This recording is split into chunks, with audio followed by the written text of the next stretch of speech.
Tahun 1998 lalu, Perdana Menteri Cina yang baru dilantik, Zhu Rongji, mendeklarasikan diri. Berikan saya 100 peti mati, 99 buah akan saya kirim untuk para koruptor, dan 1 untuk saya sendiri kalau saya korupsi. Pernyataan Zhu Rongji ini bukan main-main. Bukan sekedar manis di bibir, tapi dia benar-benar melaksanakan amanatnya.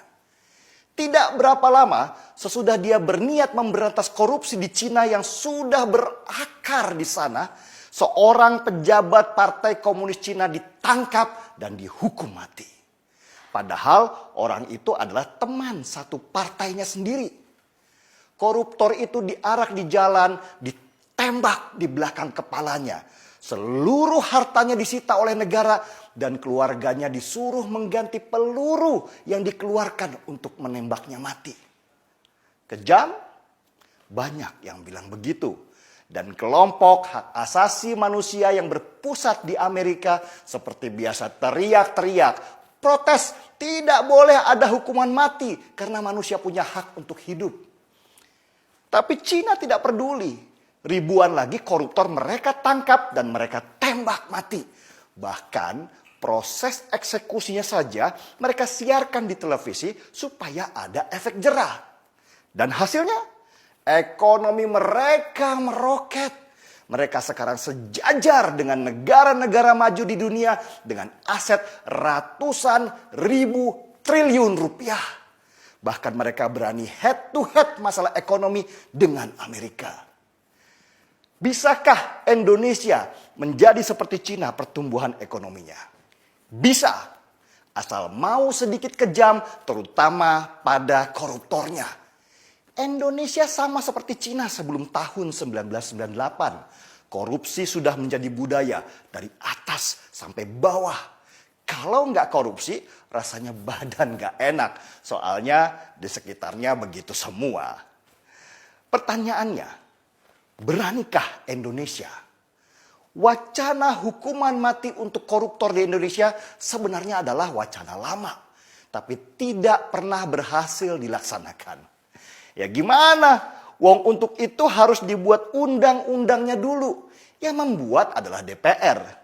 Dan di mana koruptor yang paling banyak? Ya di DPR juga. Mana mau maling nangkap maling. Selain itu, perangkat hukum kita seperti KPK juga gak bersih-bersih amat. Bukannya sibuk membangun sistem supaya orang tidak bisa korupsi, malah main politik. Kebayang kalau mereka main tangkap sembarang orang hanya karena tidak senang. Orang tidak bersalah bisa hilang nyawanya. Cina bisa dengan mudah membuat produk undang-undang hukuman mati untuk koruptor. Itu karena mereka adalah negara satu partai. Jadi lebih mudah membuat peraturan.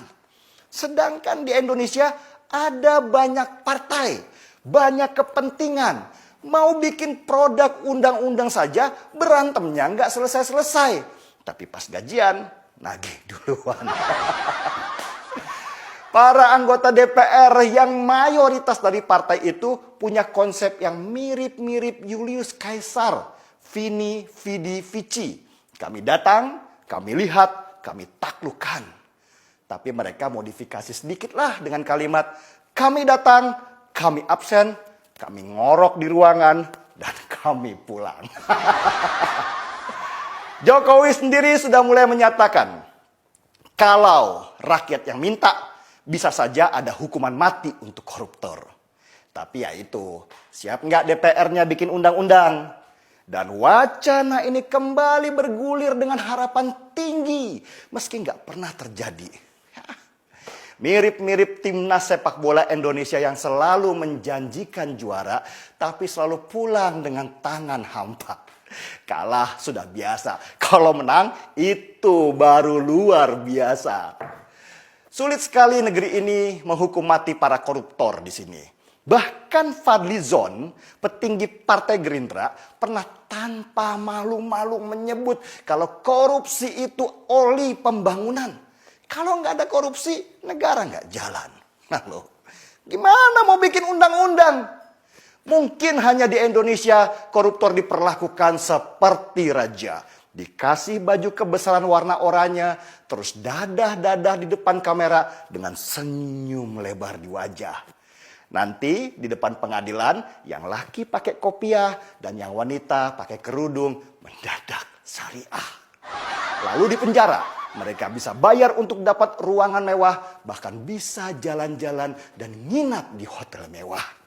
Dan kalau sudah tua, dikasih gerasi karena sakit mulu dan membebani keuangan negara. Jumlah rupiah merawat koruptor di negeri ini jauh lebih besar dari jumlah rupiah yang dikorupsinya. Sedangkan di Cina, peluru saja harus dibayar oleh keluarganya yang sudah dimiskinkan semiskin-miskinnya. Masih jauh panggang dari api bicara hukuman mati untuk para koruptor. Jangankan melawan Cina, melawan negara kecil seperti Vietnam aja, kita masih kalah. Sedih kan? Marki Bong, mari kita seruput kopinya.